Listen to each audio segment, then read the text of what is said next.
A fibromialgia é uma síndrome crônica, caracterizada por uma dor generalizada, fadiga, sono, a pessoa dorme e parece que não descansou, distúrbio do humor, a pessoa tem muito mau humor, tristeza, inquietação, irritabilidade, e a pessoa tem redução da memória.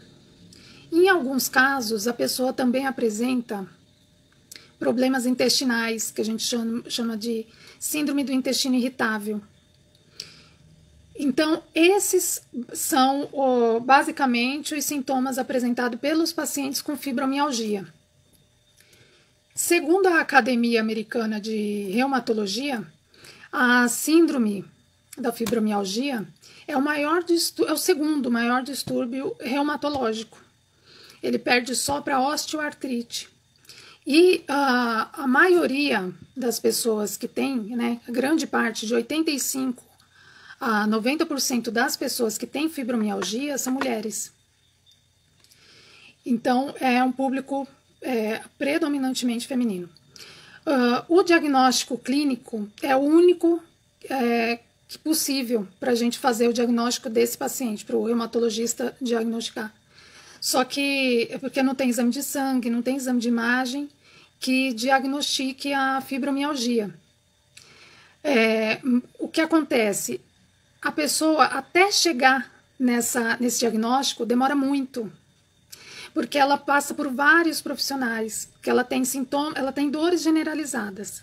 Então ela acha que é dor na coluna, vai no ortopedista, vai no neurologista, vai no oftalmo, porque os sintomas também eles variam muito. Algumas pessoas sentem com mais intensidade numa parte do corpo e outras em outro. Então, até a pessoa chegar à conclusão de que ela está com fibromialgia, isso demora e desgasta muito o paciente. Pode levar muito tempo. Então, isso é um fator de estresse para esse paciente, né? E o convívio social fica muito prejudicado. O paciente fibromiálgico, ele não consegue, muitas vezes, ir trabalhar, ele não consegue se relacionar com as pessoas em casa, acompanhar as pessoas socialmente nos passeios, sempre está cansado, sempre está com dor.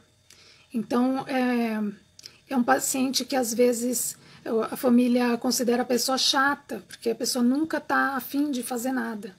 Então, isso debilita também, não só fisicamente, mas psicologicamente ele fica muito debilitado, né?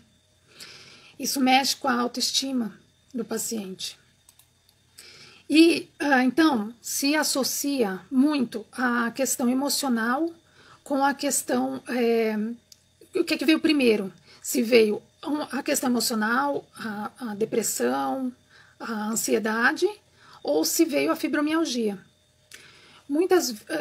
Problemas emocionais, eles vão acarretar questões físicas mesmo, né? Já se comprova isso, que questões emocionais, a forma como lidamos com as coisas, a forma como nós trabalhamos as nossas emoções podem refletir na parte física. Mas a fibromialgia é uma doença que realmente prejudica a parte emocional. Ela pode se manifestar primeiro na parte a parte física, pode começar na fibromialgia, e o paciente irritado com essa condição começa a desenvolver problemas emocionais. É muito justificável se ele sente uma dor com uma intensidade grande e contínua, diária, é um paciente que tende a ficar deprimido mesmo, né? E outra questão é em relação à obesidade, porque tem um grau grande de pessoas assim com sobrepeso e obesidade que essas pessoas elas sofrem mais com os sintomas da fibromialgia. Agora, é outra questão também que não se sabe o que veio primeiro, porque como a fibromialgia é uma doença inflamatória, ela acaba fazendo com que a pessoa tenha um desenvolvimento de peso maior, e ela também, por conta de toda a situação que a doença traz, ela pode acabar tentando compensar sem perceber na comida. Ela pode eu não consigo fazer nada, eu não consigo sair, eu não consigo interagir. Então a pessoa acaba se apoiando na alimentação para compensar essa deficiência, né? E a alimentação, a gente acaba comendo mais para ter uma elevação de hormônios, como a serotonina, que vai trazer uma sensação de bem-estar. Mas no caso do fibromialgico, essa produção de serotonina está muito prejudicada. Por quê? Porque, lembra que eu falei dos sintomas? Um dos sintomas pode ser síndrome do intestino irritável. Os alimentos, eles têm uma ligação direta com a produção da serotonina, que é esse hormônio que traz um bem-estar e que para o fibromialgico melhora, alivia as dores, né? No intestino acontece a absorção de todos os nutrientes. A gente mastiga o alimento, a digestão já começa na boca, aí a gente leva aquele bolo alimentar para o estômago, entra em contato com ácido clorídrico, forma o bolo alimentar. E aí vai para o intestino para acontecer a absorção dos nutrientes. Depois da absorção dos nutrientes, esse bolo alimentar virou um bolo fecal que vai ser eliminado. Só que aí no intestino precisa ter a absorção do triptofano, que é um aminoácido que participa da síntese da serotonina. E, consequentemente, com o nível normal de serotonina, o paciente não tem dor. Só que alguns alimentos prejudicam a absorção desse aminoácido, do triptofano. Então, o que é que o nutricionista precisa atuar? Orientando o paciente a não consumir alimentos que podem impedir a absorção desse aminoácido. E aí, trabalhando com esse paciente para eliminar alguns alimentos e observar se a nutrição dele, se a absorção do triptofano melhora, e aí ele começa a elevar os níveis de serotonina. Tá? E aí, quais são esses alimentos que impedem a absorção do triptofano? O principal é o glúten. Alimentos que contêm glúten. Quais são os alimentos que contêm glúten? É o trigo, a aveia, a cevada, o centeio e o malte. O glúten é uma proteína, uma mistura de gliatina com gluteína. Elas se misturam e formam glúten. O glúten é uma substância, é um tipo de proteína que para a grande maioria das pessoas entra e sai sem fazer nada, não participa de nenhum processo, não é absorvido, não tem função nenhuma, como outras proteínas. Mas para outras pessoas é prejudicial. Um exemplo é o paciente com doença celíaca. O doente celíaco, ele não pode consumir alimentos com glúten de maneira nenhuma, porque o glúten causa uma irritação severa no intestino desse paciente, ele tem diarreia, às vezes diarreia com sangue, tem um prejuízo muito grande na nutrição, é um paciente que fica muito desnutrido, com baixo peso, e aí quando se retira o glúten, o paciente leva uma vida normal e se desenvolve bem. Então, esse é um tipo de paciente que não pode, em hipótese alguma, receber glúten. O doente fibromialgico, ele não chega a ser intolerante, assim, alérgico ao glúten dessa forma, mas ele tem uma sensibilidade que é nesse sentido de prejudicar a absorção do triptofano. Então, deve ser retirado desse paciente. Outra substância é o glutamato, que a gente vê na maioria, na grande parte dos alimentos industrializados. Outra substância é a lactose, que é o açúcar do leite e dos derivados. Então, o ideal é que se consuma laticínios sem lactose. Para quem é diabético e consome o adoçante à base de aspartame, o aspartame também ele é prejudicial. Então, o ideal é que se consuma outros tipos de adoçante. E as leguminosas, que são as leguminosas? São os grãos, feijão, soja, grão de bico, lentilha, ervilha.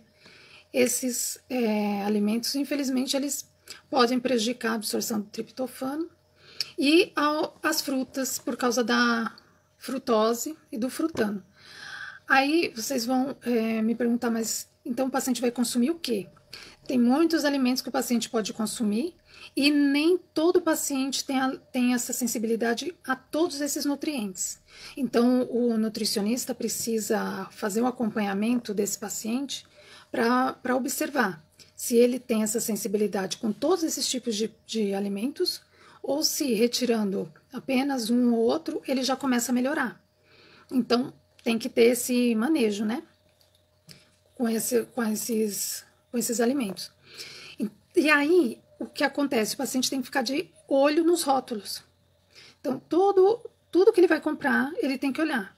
Lá na listinha, lá no rótulo, na lista de ingredientes, tem glúten? As indústrias têm que colocar assim, em letra caixa alta, se tem glúten, se tem lactose, se tem lei. Então, tem que observar, tem glúten, tem lactose, na lista dos ingredientes está escrito glutamato.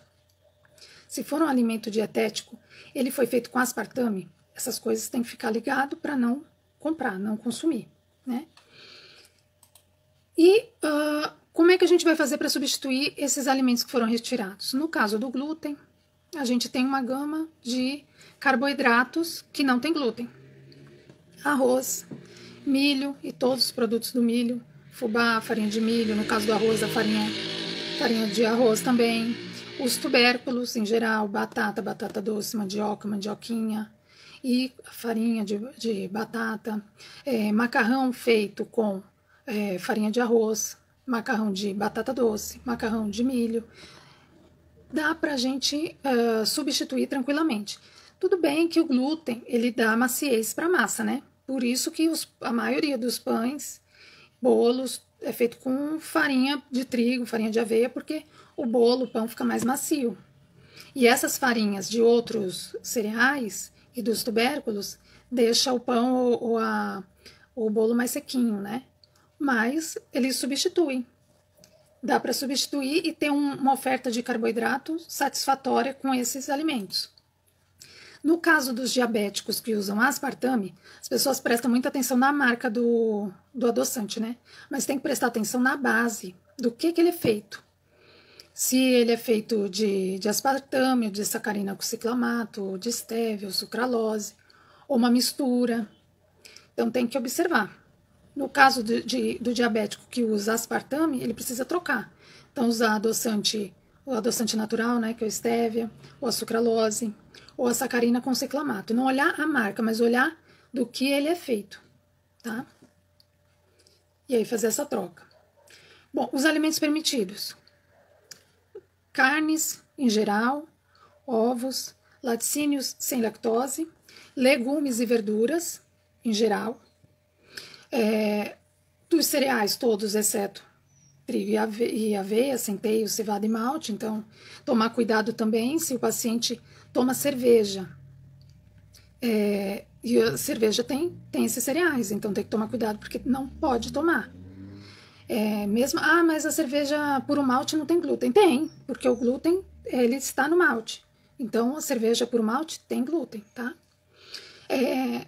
Chocolate com 70% cacau ou mais é importante consumir. Se o paciente estiver com sobrepeso e obesidade, a gente vai fazer um controle da quantidade que ele vai consumir. Mas não é proibido consumir, pelo contrário. Porque cacau é uma fonte de nutriente importante para ajudar na absorção e no consumo de triptofano. Café, chá verde, todos esses alimentos podem ser consumidos, tá? E na parte como é que faz para usar a suplementação, né? Porque retirando esses alimentos, principalmente fruta, né?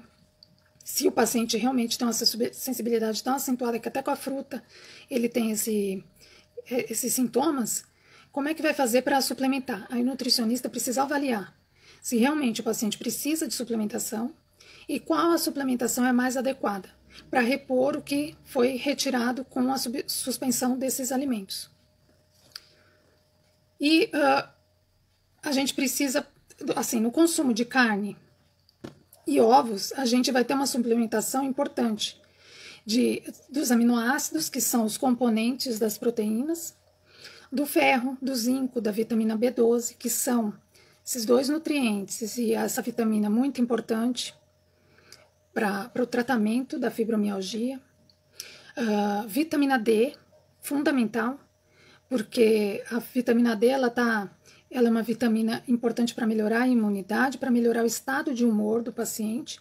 Só que aí, no caso, a gente não tem tantos nutrientes, tantos alimentos, né? Fonte de vitamina D. A gema de ovo, a manteiga, creme de leite, ou seja, muitos alimentos fonte de gordura, porque a vitamina D é uma vitamina lipossolúvel, ela está na gordura. Mas a vitamina D é o único nutriente que a gente consegue adquirir tomando sol. A gente não precisa necessariamente consumir fonte de vitamina D alimentar, né? Fonte alimentar. A gente pode tomar sol, ter uma rotina de tomar sol todo dia e a gente consegue adquirir e sintetizar a vitamina D. Consequentemente, sintetizando vitamina D, a gente consegue sintetizar cálcio. Então é importante ter uma rotina de tomar sol todo dia. Tá? Vitamina A com os vegetais amarelos e alaranjados e vermelhos. Vitamina C, quando a gente consome brócolis, que se o paciente realmente tem que tirar fruta, fica difícil para o consumo de vitamina C, né? Mas aí consome repolho, brócolis, espinafre, aí a gente consegue consumir mais vitamina C. Nozes, castanhas, amêndoas, é importante para o consumo de selênio, que é um mineral importante para o estado emocional. Então é importante consumir esses alimentos. Magnésio, que a gente encontra nos cereais integrais, no caso vamos suspender aveia e trigo, mas temos o arroz integral, né? Sementes, as nozes também participam desse fornecimento de magnésio. O cálcio a gente vai conseguir nos vegetais verdes escuros e a gente vai continuar consumindo laticínio sem lactose, né? Então a gente vai continuar consumindo o cálcio. Então, tendo esses nutrientes, vitamina A, vitamina E também são importantíssimos, a gente vai conseguir ajudar no tratamento da fibromialgia, ou seja, a gente vai retirar alguns alimentos, mas a gente precisa intensificar o consumo de outros. Tá? Então, a tendência com esse tipo de alimentação é de começar a melhorar os sintomas em dias. E aí o paciente consegue ter uma melhora na sua rotina de vida. Porque muitas vezes as pessoas falam assim, mas você sente tanta dor assim porque você não faz atividade física, porque você não se exercita, mas a pessoa não tem força para levantar. É muito difícil, eu atendo algumas pessoas que têm a fibromialgia e muitas relatam esse tipo de situação. Não é preguiça, não é manha, é porque realmente é difícil ter uma rotina, conseguir se esforçar para conseguir fazer a atividade. As pessoas têm graus diferentes, o limiar de dor das pessoas é diferente, né? E as pessoas também têm intensidades de dor diferente. Algumas pessoas sentem menos dor, outras sentem mais. Tenho pacientes com fibromialgia que conseguem treinar, que conseguem levar uma vida tranquila, e outras não. Então a gente precisa respeitar a particularidade de cada um, né? Agora, dá para ter uma qualidade de vida com fibromialgia? Dá. Mas a gente precisa ter um apoio multidisciplinar. Então, primeira coisa, frequentar regularmente a consulta com o reumatologista. Porque o reumatologista ele vai determinar se o paciente vai tomar medicação ou não, porque nós temos medicação para fibromialgia, que aliviam bastante os sintomas. Tem que procurar uma assistência emocional, tá? A ajuda de um terapeuta é muito importante para conseguir ter uma estabilidade emocional para enfrentar e seguir o tratamento até a melhora. O exercício físico, a partir do momento que a pessoa começa a ter condição para se exercitar, é importante o professor de educação física para orientar esse paciente. A dieta específica, e aí o acompanhamento com o nutricionista precisa ser constante para ir modulando a dieta do paciente. E o manejo da dor, que precisa... são várias as terapias. A acupuntura é uma terapia muito eficaz para fibromialgia. A massagem também é uma terapia muito boa para ajudar nos sintomas. Então, esse conjunto de cuidados vai fazer com que o paciente com fibromialgia tenha uma qualidade de vida muito boa. Mas aí precisa ter essa disposição, essa dedicação do paciente para buscar a melhora e o apoio de quem está em volta para ajudar esse paciente a seguir nesse tratamento. Tá certo?